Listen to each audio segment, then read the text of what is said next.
Ako po si Sherlyn Calay. 16 years old na po ako. Nakatira po ako sa Patoo, Otjongan, Romblon. Ang ginagawa ko yan sa mga bata ko, ang baon yan araw-araw, 30 lang po. Minsan nga pag kulang, pamasahe lang po, 20 ganun. Nagtatrabaho po sa talyer, welder po. 280 isang araw lang po. Minsan wala pang pasok, lalo pag umulan, bumabaha. Minsan po ay napasok po na pamasahe lang, may kanin lang yung baon.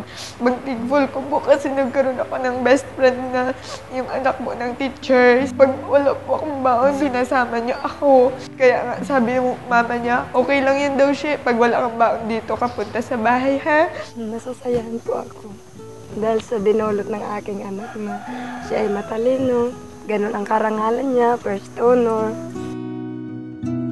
Kaya sabi ni Mama, wala naman kaming kayamanan. Hindi lang yung kahirapan daw para makapagtapos ikaw. Yan lang yung pamana namin sa iyo. Kaya abang ipapag-aral ka namin, mag-aral kang mabuti.